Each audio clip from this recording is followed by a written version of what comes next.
শুকরিয়া আদায় করছি মহান আল্লাহ তাআলার প্রতি। দুরুদ নাজিল হোক আমাদের প্রিয় নবী হজরত মুহাম্মদ সাল্লাল্লাহু আলাইহি সাল্লাম এবং তার পরিবারের প্রতি।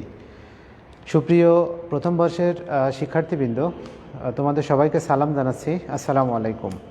আজকে তোমাদের বায়োলজি ক্লাস নিয়ে হাজির হলাম। আমি মোহাম্মদ মেহেদি হাসান। আমার পরিচয় মনে হয় তোমাদের আর নতুন করে দেওয়ার কিছু নাই, তোমরা মোটামুটি সবাই আমাকে চিনে ফেলেছো। তোমাদের গত ক্লাসে আমি পাকস্থলীর বেশ কিছু অংশ নিয়ে আলোচনা করছিলাম, বোঝানোর চেষ্টা করেছিলাম। বাদবাকি আল্লাহর ইচ্ছা, আসলে বুঝাইতে কতটুকু পেরেছি আল্লাহ ভালো জানে, এবং তোমরাও জানো যে কতটুকু বুঝতে পেরেছো। তো আজকে তোমাদের পাকস্থলীর ছোট্ট দুইটা অংশ, যে আমাদের আসলে পাকস্থলী খাবার পরিপাক করে কিন্তু নিজে পরিপাক হয় না, অথবা পাকস্থলীর যে এনজাইম আছে, তোমরা জানো যে একটা জীবকোষের যে জীবকোষ যেটা থাকে, জীবকোষে সাধারণত অনেক বেশ বড় অ্যামাউন্টে সবথেকে বেশি যেটা থাকে সেটা হচ্ছে প্রোটিন। এবং পাকস্থলী তোমরা জানো যে প্রোটিন জাতীয় খাবার খুব ভালোভাবে সেখানে পরিপাক সংগঠিত হয় প্রোটিন জাতীয় খাবারের। কিন্তু পাকস্থলী তো নিজেই তো মনে করো যে পাকস্থলী 60-70% আছে প্রোটিন অংশ থাকে, কিন্তু সেটা কিন্তু পরিপাক হয় না। কেন পরিপাক হয় না আমি সে বিষয় নিয়ে একটু কথা বলবো। আমাদের অ্যাকচুয়ালি গ্যাস সৃষ্টি হয় পেটের ভিতরে, সে বিষয় নিয়ে কিছু কথা বলার চেষ্টা করব। তারপরে আমাদের পাকস্থলীর যে খাবার কাইম নিয়ে একটু কথা বলবো। তারপরে হচ্ছে আমরা ক্ষুদ্রান্তে যে খাবার যে পরিপাক, সে পরিপাক ইনশাল্লাহ চলে যাব। তাহলে আজকে আমরা একটু তিনটা অংশ দেখার চেষ্টা করব, যে আমাদের পাকস্থলী নিজে হজম হয় না কেন, খাবার পরিপাক করে বা নিজে হজম হয় না কেন। অ্যাকচুয়ালি এটাকে আমরা বলতে পারি যে পাকস্থলী নিজেই এনজাইমে পরিপাক হয়ে যায় না, তার যে কারণ, সেই কারণগুলো আমরা একটু দেখব। তো তোমরা যারা আসো তোমরা সবাই চেষ্টা করো যে হচ্ছে রিপ্লাই দেওয়ার, যে আসলে কোন অংশ বুঝতেছে কোন অংশ বুঝতেছো না। আমাকে যদি রিপ্লাই দাও তাহলে আমি ইনশাল্লাহ তোমাদের কোশ্চেনের আনসারগুলো দেওয়ার চেষ্টা করব। তোমরা অনেকে ফারিয়া আফরিন আসো, তারপরে আবির আসো, নাবা ইসলাম আসো, সবাই সালাম দিচ্ছ, রোল নম্বর লিখছো। হ্যাঁ, তোমাদের সবার প্রতি ওয়ালাইকুম আসসালাম। তো আমি শুরু করছি তোমাদের, যে পাকস্থলী এনজাইমে নিজে পরিপাক হয়ে যায় না কেন। তাহলে দেখো, আমরা প্রথমে দেখব যে পাকস্থলী নিজে এনজাইমে পরিপাক হয়ে যায় না কেন, বা পরিপাক হয় না কেন, পরিপাক হয় না। তার যে কারণ আছে সেই কারণগুলো আমরা একটু বলার চেষ্টা করব বা বোঝার চেষ্টা করব ইনশাল্লাহ। তো প্রথম যে কথাটা আমি তোমাদের বলতে চাই, যে তোমরা জানো যে আমাদের পাকস্থলী যেটা আছে, পাকস্থলী দেখতে এরকম একটা গঠন। তোমরা জানো যে এরকম একটা অংশ যেটাকে আমরা বলছিলাম যে আমাদের পাকস্থলী। তো এই যে পাকস্থলী যেটা আছে, তোমরা জানো পাকস্থলীর এই ভিতরে সাধারণত 5টা প্রাচীর আছে। এই যে অংশ, এখানে 5টা প্রাচীর আছে, এবং এই অংশগুলো এরকম আঙুলের মতো অভিক্ষেপযুক্ত, এবং এ সাইডেও আছে। আমি এ সাইডে আঁকছি না, এখানে আঙ্গুলের মতো যে অভিক্ষেপযুক্ত এই যে পাকস্থলীর যে প্রাচীর যেটা আছে, তোমরা জানো এই প্রাচীরের ভিতরে সাধারণত তোমরা জানো যে অনেক ধরনের কোষ থাকে। তার ভিতরে একটা কোষ হচ্ছে তোমরা জানো যে প্যারাইটাল কোষ বা অক্সেন্টিক কোষ। এই প্যারাইটাল কোষ থেকে তোমরা জানো যে হাইড্রোক্লোরিক অ্যাসিড নিঃসৃত হয়, এবং এখানে যে হাইড্রোক্লোরিক অ্যাসিড যেটা নিঃসৃত হয় তার পিএইচটা সাধারণত 1 থেকে 3.5 এই রেঞ্জের ভিতরে। এখন এই রেঞ্জের ভিতরে কোনো অ্যাসিড যদি আমাদের পাকস্থলীর ভিতরে থাকে, বা কোনো মাংসপেশির পরে তুমি যদি বাইরে বের করে নিয়ে এসে তোমার হাতের পরে দাও, তাহলে হচ্ছে তোমার হাতের মাংসগুলো পড়ে যাবে। এবং যদি কাঠের পরেও রাখো, ওয়ান কনসেন্ট্রেশনের বা শক্তির যে অ্যাসিডটা, সেটা যদি কাঠের পরে রাখো, তাহলে কিছু সময় পরে দেখা যাচ্ছে যে কাঠ পুড়ে নিচে পড়ে যাবে। কিন্তু আমাদের পাকস্থলীর ভিতরে এত শক্তিশালী অ্যাসিড থাকা সত্ত্বেও আমাদের পাকস্থলী হচ্ছে ফোঁটা হয়ে যাচ্ছে না, বা ছিদ্র হয়ে যাচ্ছে না, বা পরিপাক হয়ে যাচ্ছে না। অ্যাকচুয়ালি এর উল্লেখযোগ্য যে কারণটা সেটা হচ্ছে, দেখো পাকস্থলীর এই যে ভিতরের যে স্তর, মিউকাসের যে স্তর, এই স্তরে সাধারণত মিউকাস নিঃসৃত হয়, এবং এই মিউকাস যে কোষ আছে সেখান থেকে অ্যাকচুয়ালি মিউকাসই নিঃসৃত হয়। সেই মিউকাসের খুব ঘন স্যুপের মতো একটা আবরণের পরে থাকে। তাহলে বললাম যে খুব ঘন স্যুপের মতো একটা আবরণ থাকে এই স্তরের পরে।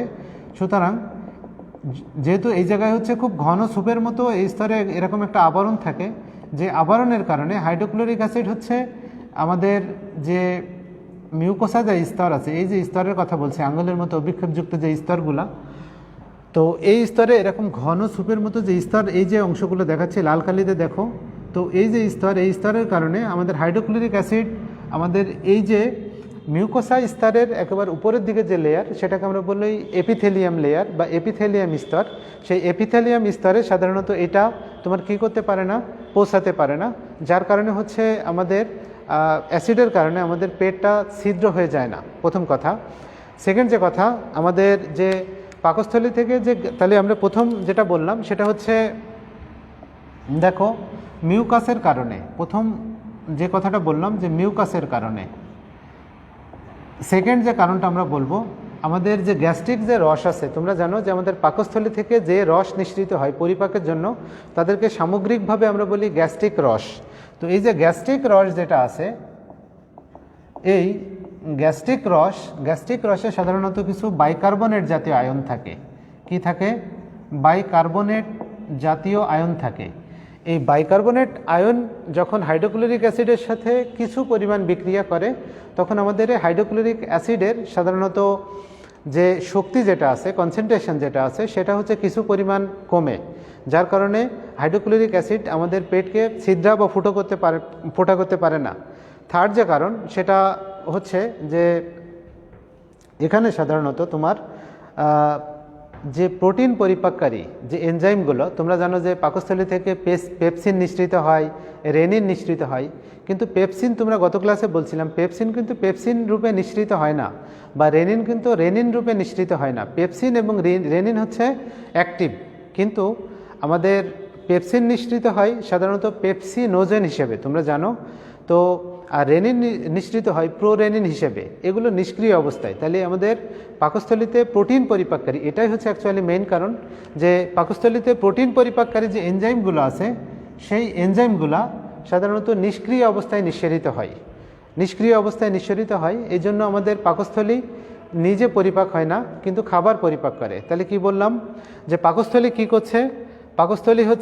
পাকস্থলীর যে এনজাইমগুলা, বিশেষ করে প্রোটিন পরিপাককারী প্রোটিওলাইটিক যে এনজাইমগুলা, সেগুলো তোমার হচ্ছে নিষ্ক্রিয় অবস্থায় নিঃসৃত হয়। তাহলে তৃতীয় নম্বর পয়েন্ট হচ্ছে প্রোটিওলাইটিক, স্পেশালি প্রোটিওলাইটিক এনজাইম নিষ্ক্রিয় অবস্থায় নিঃসরিত হয়, নিষ্ক্রিয় অবস্থায় নিঃসরিত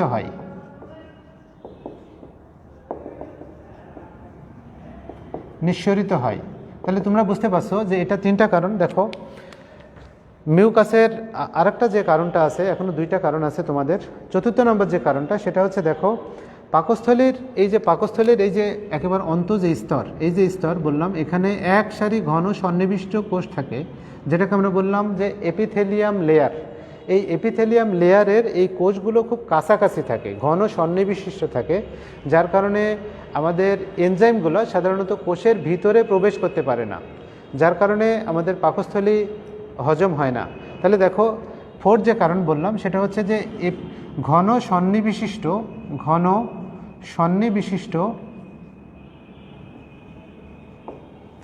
সন্নিবিষ্ট এপিথেলিয়াম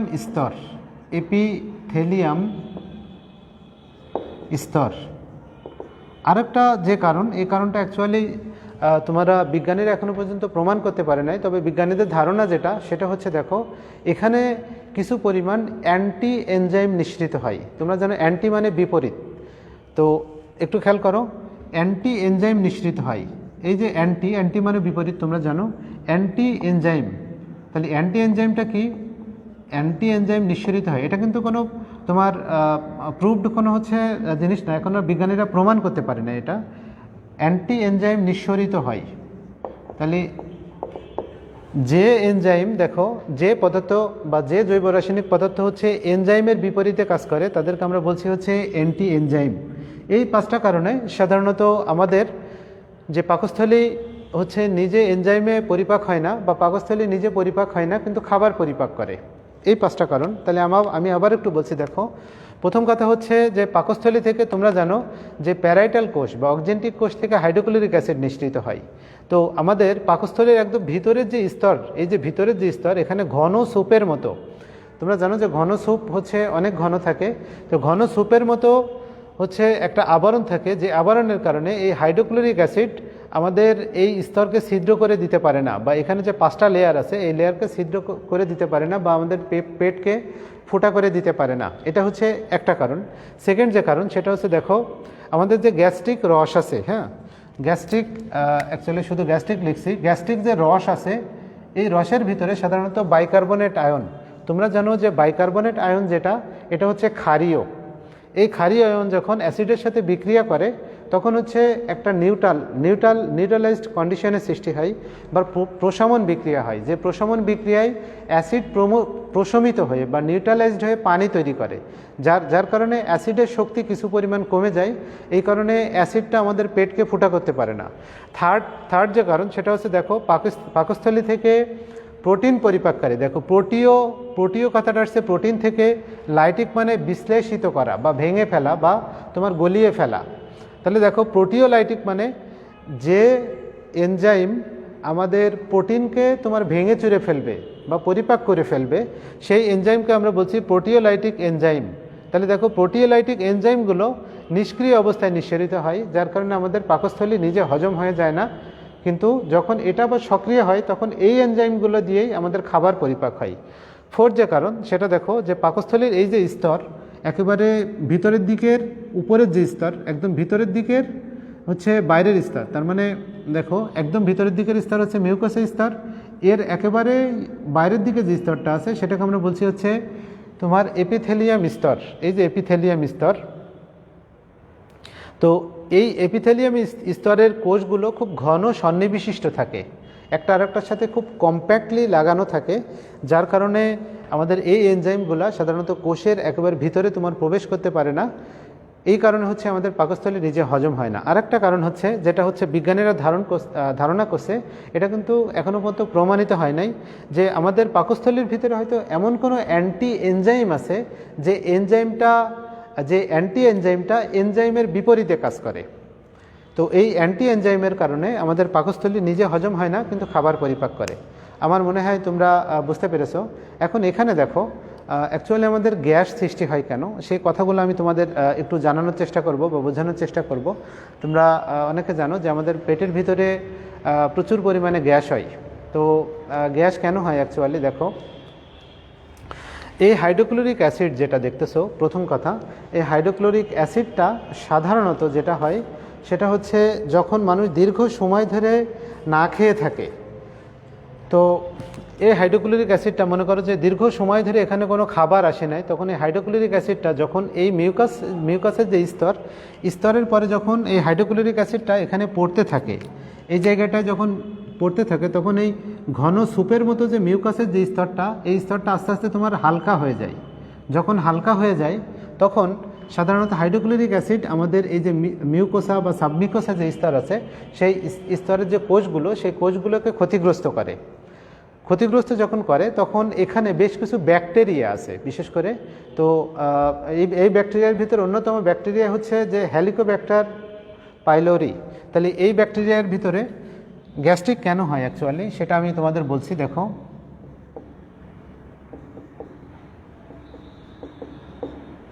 গ্যাস্ট্রিক কেন হয়, আমি কিছু কারণ যেগুলো আমরা স্টাডি করছি সেটাই বলছি, যে কেন হয় এটা আমরা একটু জানার চেষ্টা করছি। তাহলে প্রথম হচ্ছে যেটা বললাম যে হাইড্রোক্লোরিক অ্যাসিড এখানে হচ্ছে ক্ষত সৃষ্টি করে।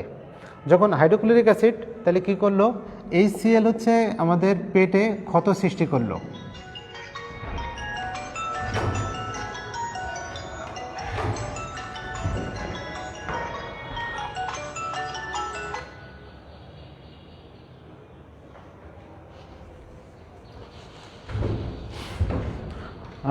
টেকনিক্যাল সমস্যার জন্য একটু দুঃখ প্রকাশ করছি। তো দেখো হাইড্রোক্লোরিক অ্যাসিড হচ্ছে আমাদের কি করে, ক্ষত সৃষ্টি করে।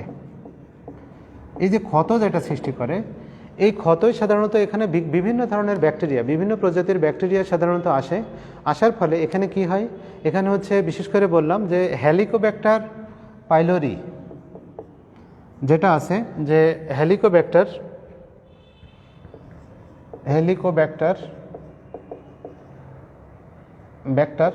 পাইলোরি, এটা হচ্ছে এক প্রজাতির ব্যাকটেরিয়া সাধারণত এই ব্যাকটেরিয়াগুলো তখন হচ্ছে এখানে প্রচুর পরিমাণে হচ্ছে গ্যাস সৃষ্টি করে, যার কারণে আমরা যেটাকে বলি গ্যাস্ট্রিক। আমরা এটা হচ্ছে তখন আমাদের পেটে যখন গ্যাস সৃষ্টি হয় তখন সেটাকে আমরা বলি হচ্ছে গ্যাস্ট্রিক। তোমরা জানো একদম সাদা মাটা কথা। তাহলে তখন আমরা অ্যাকচুয়ালি সেটাকে বলি গ্যাস্ট্রিক, আমরা আমজানতা এটাকে গ্যাস্ট্রিক বলি, কিন্তু এটাকে মেডিকেলের ভাষায় বলা হয় পেপটিক আলসার। তাহলে এটাকে আমরা বলছি যে পেপটিক আলসার। তাহলে এই পেপটিক আলসার যখন আমাদের সৃষ্টি হয়, দেখো এই গ্যাস্ট্রিক শব্দের অর্থ হচ্ছে related to stomach. Related to stomach তার মানে হচ্ছে পাকস্থলী সংক্রান্ত। তাহলে গ্যাস্ট্রিক মানে অ্যাকচুয়ালি দেখতে পাচ্ছ যে পাকস্থলী সংক্রান্ত, এটা কোনো রোগ না মেডিকেলের টার্মে, কিন্তু আমরা আমজনতার কাছে এটাকে আমরা গ্যাস্ট্রিক হিসেবে জানি।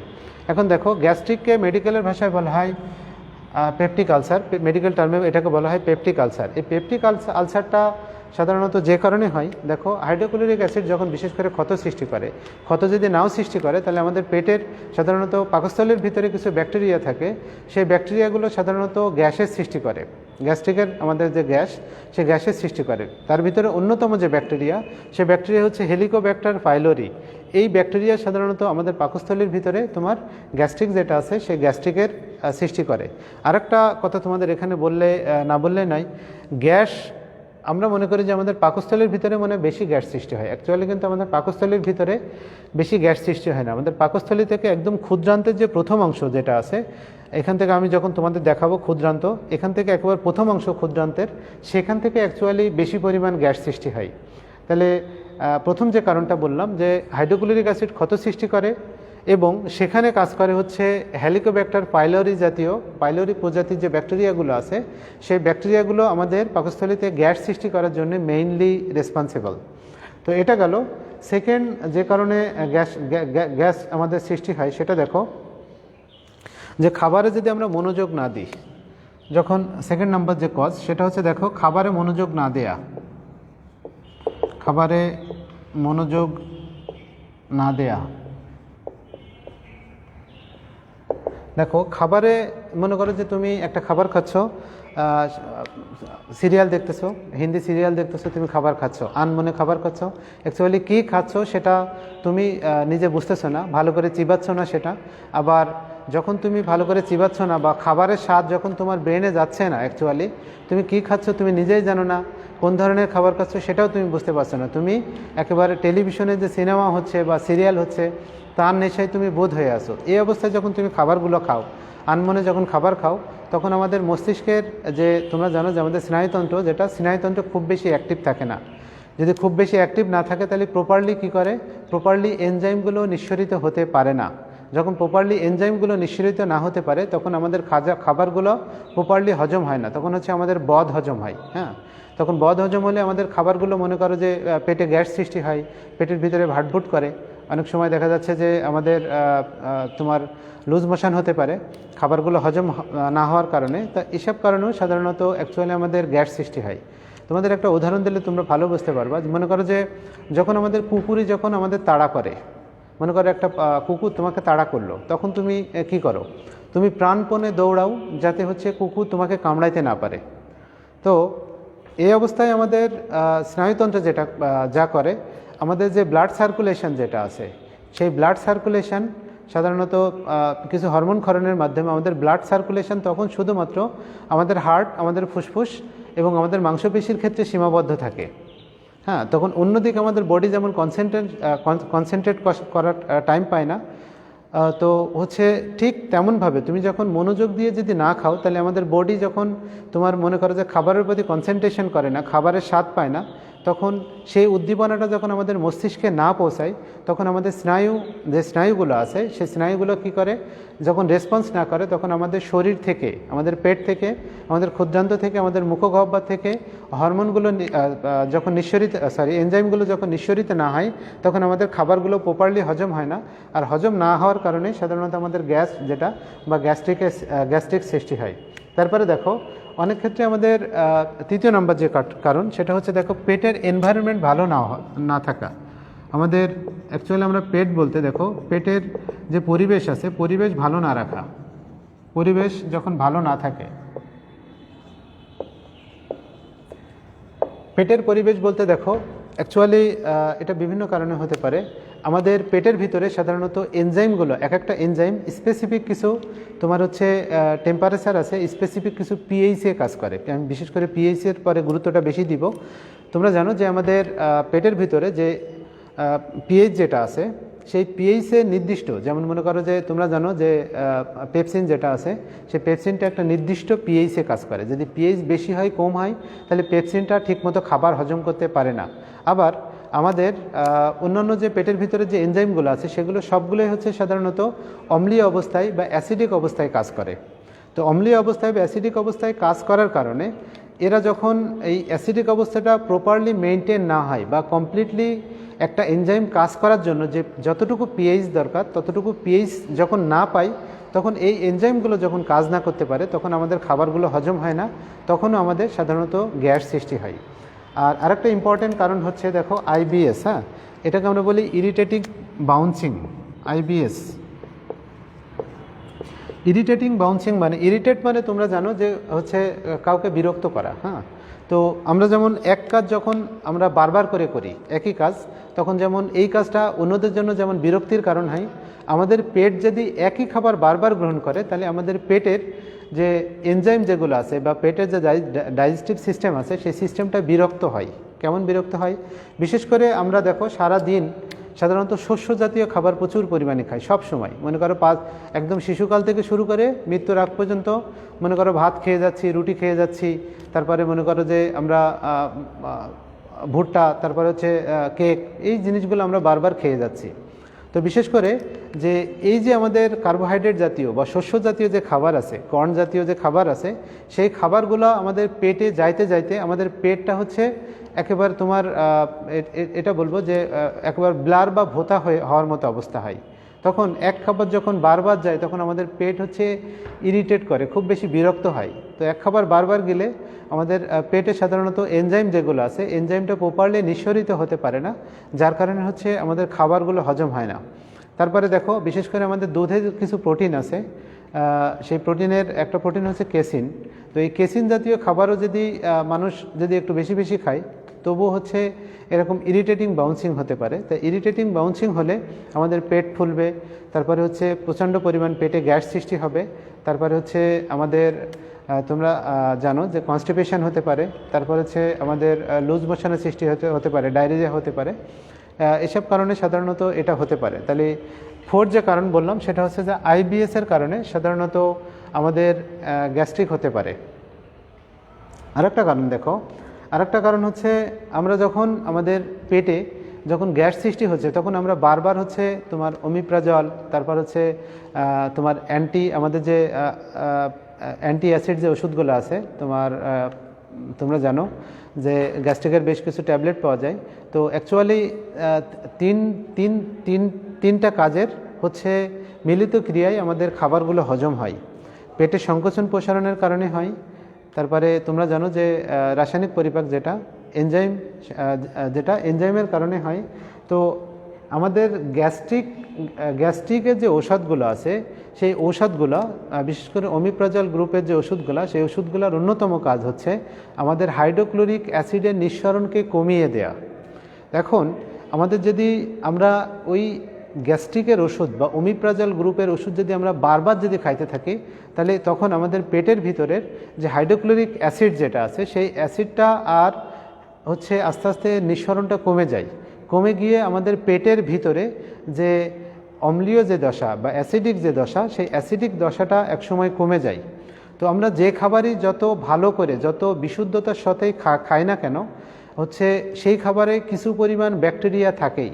তো আমাদের পেটের হাইড্রোক্লোরিক অ্যাসিড যদি কমে যায় বা অ্যাসিডের শক্তি যদি কমে যায় তাহলে আমরা যে জার্মগুলো খাই, আমরা যখন মনে করো যে খাবার মানে যখন প্রপারলি পরিপাক করে হাইজেনিক কন্ডিশন মেনটেন করে খাইলেও আমাদের প্রত্যেক খাবারে প্রচুর পরিমাণে ব্যাকটেরিয়া থাকে। এই ব্যাকটেরিয়াগুলো যখন আমাদের পেটে পাকস্থলীতে যায় তখন পাকস্থলীর হাইড্রোক্লোরিক অ্যাসিডটা যদি প্রপারলি তোমার অ্যাক্টিভ থাকে তাহলে ওই ব্যাকটেরিয়াগুলোকে মেরে ফেলে, তার মানে খাবারগুলো তখন হচ্ছে তোমার ব্যাকটেরিয়া ফ্রি হয়। তো আমাদের পেট খারাপের অন্যতম কারণ হচ্ছে তোমরা জানো যে ব্যাকটেরিয়া, খাবার পচার অন্যতম কারণ হচ্ছে ব্যাকটেরিয়া। তাহলে হাইড্রোক্লোরিক অ্যাসিড যদি পেটে যদি কম পরিমাণ নিঃসরিত হয় তাহলে আমাদের এই ব্যাকটেরিয়াগুলো আমাদের পেটে কি করে, পেটে হচ্ছে তোমার বাসা বাঁধে, তখন খারাপ ব্যাকটেরিয়াতে আমাদের পেট যেগুলো আছে পেটগুলো হচ্ছে একেবারে ফুলে যায়, হ্যাঁ, যার কারণে খাবারটা প্রপারলি হজম হয় না। হ্যাঁ, তো খাবারটা যদি প্রপারলি হজম না হয় তাহলে তো আমার পেটে গ্যাস সৃষ্টি হবে, তারপরে হচ্ছে তোমার পেট ফুলে যাবে, বুক জ্বালা পোড়া করবে, অনেক কিছু হবে। তো এটা গেল 5 নম্বর কারণ। তাহলে দেখো 5 নম্বর কারণ যেটা হচ্ছে যে তোমার গ্যাস্ট্রিকের ঔষধ যেটা, সেটা হচ্ছে একই ঔষধ বারবার খাওয়া।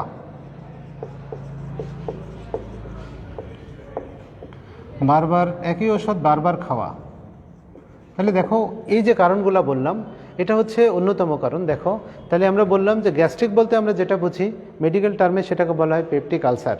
এখন দেখো যদি কোনো কারণে আমাদের হাইড্রোক্লোরিক অ্যাসিড আস্তে আস্তে এখান থেকে যে 5টা যে স্তর আছে 5টা স্তর আস্তে আস্তে 5টা স্তরের কয়েকটা স্তর যদি কমপ্লিটলি হচ্ছে তোমার এটাকে ছিদ্র করে ফেলতে পারে, তখন এই যে এখানে যে 5টা স্তর আছে এই 5টা স্তরের ভিতরে যে কোষগুলো থাকে, আবার এই কোষগুলোকে পুষ্টি এবং অক্সিজেন দানের জন্য সাধারণত আমাদের ধমনীর কৈশিক জালিকার কিছু হচ্ছে মুখ এখানে হচ্ছে তোমার উন্মুক্ত থাকে।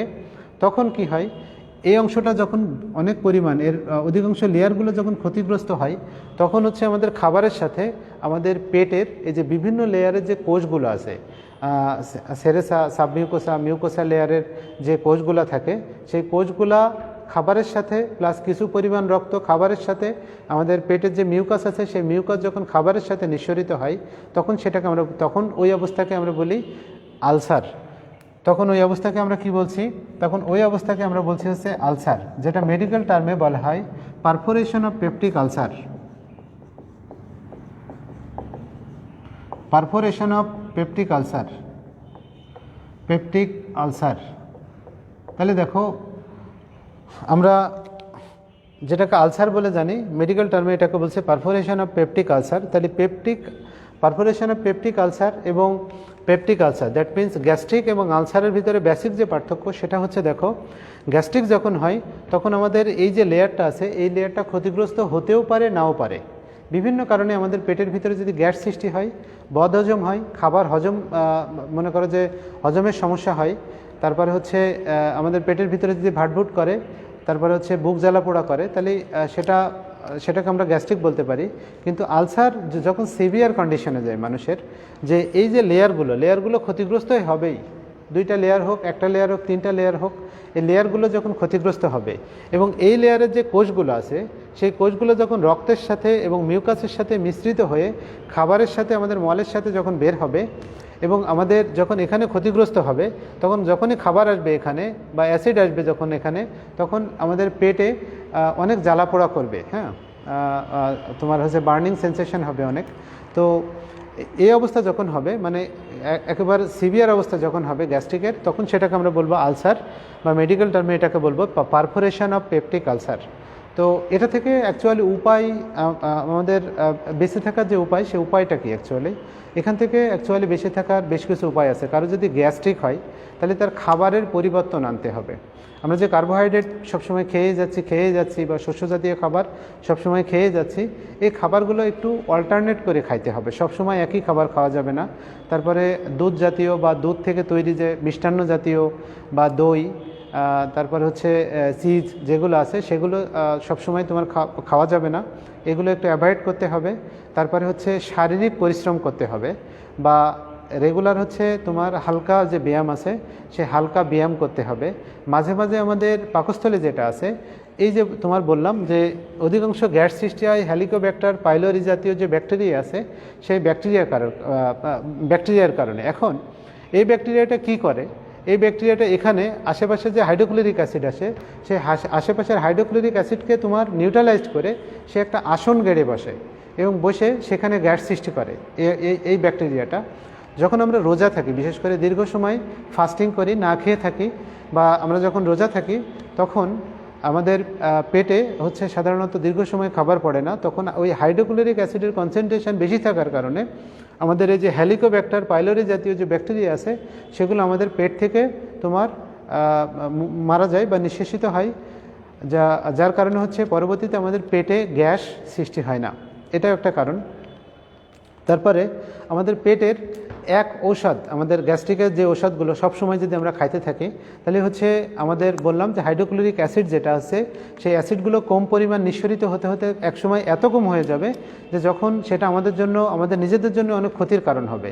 সেই জন্য গ্যাস্ট্রিকের ঔষধ হচ্ছে ডাক্তারের পরামর্শ নিয়ে নির্দিষ্ট সময়ের জন্য খাইতে হবে এবং গ্যাস্ট্রিকের ঔষধগুলো ছেড়ে দিয়ে সাধারণত যদি নিয়মকানুনগুলো পালন করা হয় তাহলে ভালো থাকা যাবে। আরেকটা কথা হচ্ছে অনেকে দীর্ঘ সময় ধরে খাবার খায় না, তো অ্যাটলিস্ট দীর্ঘ সময় ধরে মনে করো কলেজে আসছো, সকাল থেকে শুরু করে একেবারে তুমি 1টা পর্যন্ত ক্লাস করবা, 2টা পর্যন্ত ক্লাস করবা, তারপরে ল্যাব করবা, অনেকে সকালে না খেয়ে বের হও, এই কাজগুলো হচ্ছে করা যাবে না। তখন সকালে অবশ্যই খুব ভালো ভালো খাবার খেয়ে তোমার বের হতে হবে এবং হচ্ছে যখন পাবা না বা খাবার খাইতে পারছো না, যে কোনো কারণে হোক, তোমার সময়ের স্বল্পতার কারণে হোক, তোমার ব্যস্ততার কারণে হোক, যে কোনো কারণে যখন খাবার তুমি খাইতে পারছো না, তখন তোমার কি হবে, তখন তুমি অন্তত 2 ঘন্টা পর পর বা 3 ঘন্টা পর পর 1 গ্লাস 2 গ্লাস করে পানি খেয়ে নিতে পারো। এটা হচ্ছে তোমার হাইড্রোক্লোরিক অ্যাসিডকে বেশ হচ্ছে ওর ঘনত্বটা কমাই দিবে বা শক্তিটা কমাই দিবে, তখন তোমার পেটের ভিতরে সাধারণত একটা স্বাস্থ্যকর অবস্থা বিরাজ করবে। তো এই অবস্থায় সাধারণত আমাদের গ্যাস্ট্রিক সৃষ্টি হয় এবং আমরা যদি এই নিয়মকানুনগুলো পালন করি তাহলে ইনশাল্লাহ আমরা হয়তো ভালো থাকতে পারবো। তো এটা গেল আমাদের অ্যাকচুয়ালি আমাদের পাকস্থলী নিজে পরিপাক হয়, আমাদের পাকস্থলী খাবার পরিপাক করে কিন্তু নিজে পরিপাক হয় না কেন, এটা একটা কথা। তারপর হচ্ছে আমাদের গ্যাস সৃষ্টি হওয়ার কিছু কারণ আমি আলোচনা করলাম এবং এখান থেকে অ্যাকচুয়ালি পরিত্রাণের যে উপায়গুলো, সেই উপায়গুলো আমি একটু বলার চেষ্টা করলাম। আশা করি তোমরা সবাই বুঝতে পেরেছো। আচ্ছা, তো তোমাদের অনেকে হচ্ছে আমাকে সালাম দিচ্ছ, ফারজানা রহমান শাম্মী আছো, তারপরে হচ্ছে তারান্নুম আছো, অনেকে আছো দেখা যায়। তো হচ্ছে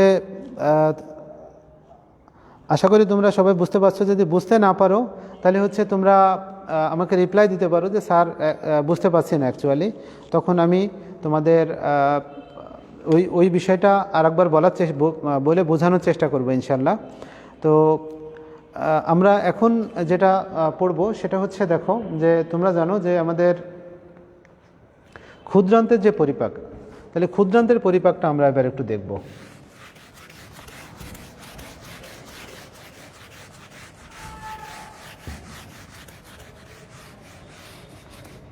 তাহলে দেখো আমরা যেটা দেখব সেটা হচ্ছে যে ক্ষুদ্রান্তের পরিপাক, সে ক্ষুদ্রান্তের পরিপাকটা আমরা একটু দেখার চেষ্টা করবো ইনশাল্লাহ। তাহলে দেখো, এটা মনে করো যে আমাদের, তোমরা জানো কিছুক্ষণ আগে আঁকলাম, এবার ছোটো করে আঁকলাম, এটা হচ্ছে পাকস্থলী। পাকস্থলী থেকে এরকম একটা অংশ চলে আসছে, তারপরে এরকম একটা পেঁচানো একটা নালী আছে, এই নালী থেকে এরকম একটা অংশ আছে, দেখো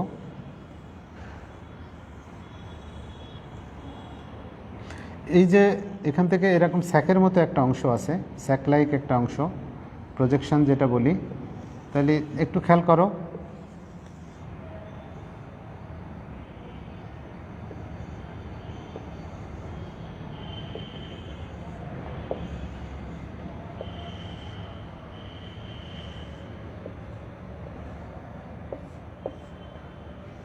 তাহলে অ্যাকচুয়ালি একটু খেয়াল করো যে এটা হচ্ছে, দেখো এটা হচ্ছে আমাদের, এটা হচ্ছে পাকস্থলী। এখানে এই যে চিকন আমাদের এই যে নালীগুলা বা আমাদের ডাইজেস্টিভ ট্র্যাকের একটা অংশ, তো এই নালীগুলোকে আমরা বলি ক্ষুদ্রান্ত। এই মোটা যে নালী এখান থেকে শুরু করে এই পর্যন্ত, এটাকে আমরা বলি বৃহদন্ত্র। তো আমরা এখন যেটা পড়বো সেটা হচ্ছে যে ক্ষুদ্রান্তে খাবার পরিপাক।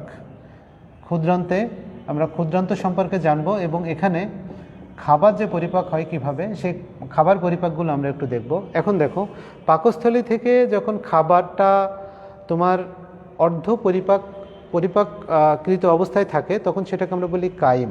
তাহলে দেখো, তোমরা জানো যে পাকস্থলীতে আমাদের যে গ্যাস্ট্রিক যে রস আছে, সেই গ্যাস্ট্রিক রসের ক্রিয়ায় এবং পাকস্থলীর যান্ত্রিক পরিপাকের, তাহলে দেখো পাকস্থলীতে আমরা বলতে পারি যে যান্ত্রিক এবং রাসায়নিক পরিপাকের ফলে যে অর্ধ পরিপাকৃত যে খাবার, সেই খাবারকে আমরা বলছি হচ্ছে কাইম।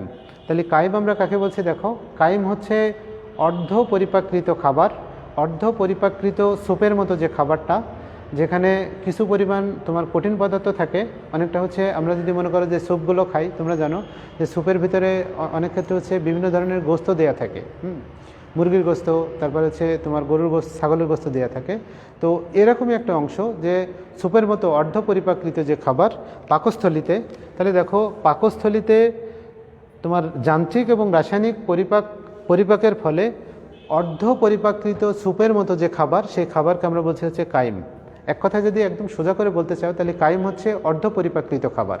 যদি কমপ্লিটলি সংজ্ঞা যদি বলতে চাও তাহলে দেখো পাকস্থলিতে যান্ত্রিক এবং রাসায়নিক পরিপাকের ফলে যে তোমার অর্ধ পরিপাকৃত সুপের মতো যে খাবার, সেই খাবারকে আমরা বলছি হচ্ছে কাইম। আমার কথা মনে বুঝতে পেরেছো? তো এই কাইম থেকে দেখো পাকস্থলীর যে শেষ অংশ, এটা হচ্ছে তোমরা জানো যে এই পর্যন্ত হচ্ছে পাকস্থলী।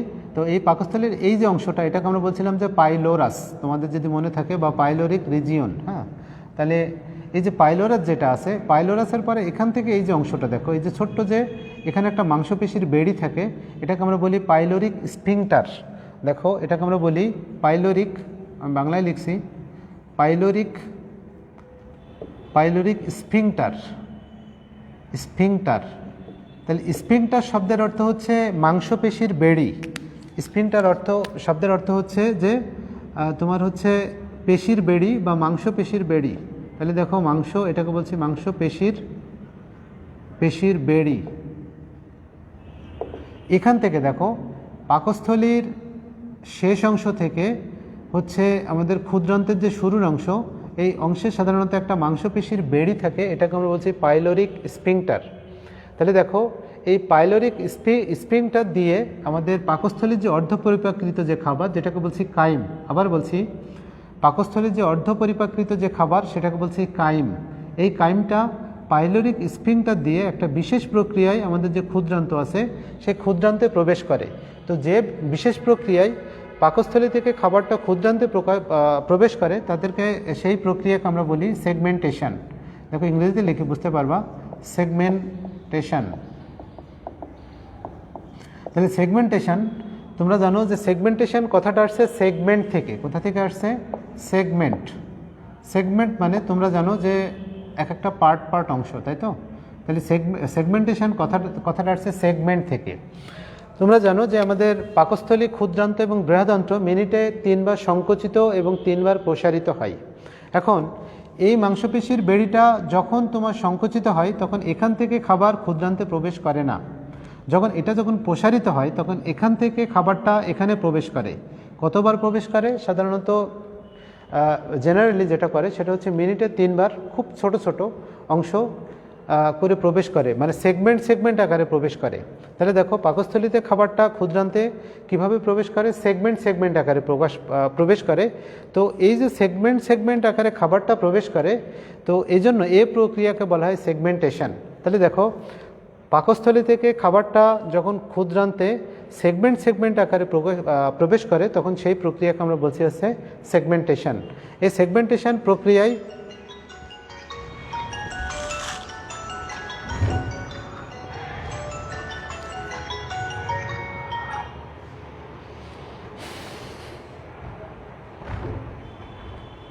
তো এই যে খাবারটা যে সেগমেন্ট আকারে হচ্ছে প্রবেশ করছে পাকস্থলী থেকে ক্ষুদ্রান্তে, এর জন্য এটাকে আমরা বলছি হচ্ছে সেগমেন্টেশন। এখন দেখো এখান থেকে এই যে পেঁচানো, এই যে ক্ষুদ্র এই পর্যন্ত আমাদের যে নালী যেটা আছে বা আমাদের পরিপাক নালী যেটা আছে, এখান থেকে এই পর্যন্ত, এটাকে আমরা বলি হচ্ছে ক্ষুদ্রান্ত। এই ক্ষুদ্রান্তটা সাধারণত 6 থেকে 7 মিটার লম্বা। 6 থেকে 7 মিটার, এই ক্ষুদ্রান্তটা হচ্ছে 6 থেকে 7 মিটার লম্বা। এবং এখানে সাধারণত খাবারটা থাকে 3 থেকে 5 ঘন্টা। তাহলে খাবার থাকে 3 থেকে এখানে 5 ঘন্টা খাবারগুলো অবস্থান করে। তো ক্ষুদ্রান্তকে আমরা সাধারণত 3টা অংশে ভাগ করতে পারি। দেখো ক্ষুদ্রান্তকে আমরা কয়টা অংশে ভাগ করতে পারি? দেখো 1 নম্বর যে অংশ, সেটাকে আমরা বলি ডিউডেনাম। সেকেন্ড যে অংশ, সেটাকে আমরা বলি জেজুনাম। এবং থার্ড যে অংশ, সেটাকে আমরা বলি ইলিয়াম। তো দেখো আজকে তোমাদের এই পর্যন্তই শেষ করব। একটু দেখো, খেয়াল করো তাহলে। ক্ষুদ্রান্তকে আমরা 3টা অংশে ভাগ করতে পারি। তো ক্ষুদ্রান্ত বললাম যে 6 থেকে 7 মিটার লম্বা, তার মানে এখান থেকে এই পর্যন্ত যে অংশ আছে, এই অংশটা হচ্ছে 6 থেকে 7 মিটার লম্বা। এই জায়গাটায় খাবার 3 থেকে 5 ঘন্টা অবস্থান করে, 3 থেকে 5 ঘন্টা অবস্থান করে। এবং ক্ষুদ্রান্ত যেটা, ক্ষুদ্রান্ত সাধারণত এই অংশটা 3টা অংশে বিভক্ত। প্রথম যে অংশ সেটাকে বলছে ডিউডেনাম, পরের অংশ হচ্ছে জেজুনাম, এবং থার্ড যে অংশ সেটাকে আমরা বলছি হচ্ছে ইলিয়াম। এই 3টা অংশ নিয়ে হচ্ছে আমাদের এই যে ক্ষুদ্রান্ত যেটা, সেই ক্ষুদ্রান্তটা গঠিত। তো এই করোনাকালীন সময়ে আশা করি তোমরা হচ্ছে সবাই ভালো আছো এবং তোমরা সবাই স্বাস্থ্যবিধি মেনে চলছো। তোমরা সবসময় মাস্ক ব্যবহার করবে, যখনই বাসার বাইরে যাবে তখনই মাস্ক ব্যবহার করবে। এবং হচ্ছে মাস্ক হচ্ছে আমাদের জন্য বেশ, তোমরা জানো যে বেশ সেফ, বেশ উপকারী। তোমরা হ্যান্ড স্যানিটাইজার ব্যবহার করবে এবং হচ্ছে তোমরা সর্বোপরি ভালো থাকার চেষ্টা করবে। আল্লাহ তোমাদের সবাইকে ভালো রাখুক। আজকে এই পর্যন্তই তোমাদের শেষ করছি। আল্লাহ হাফেজ।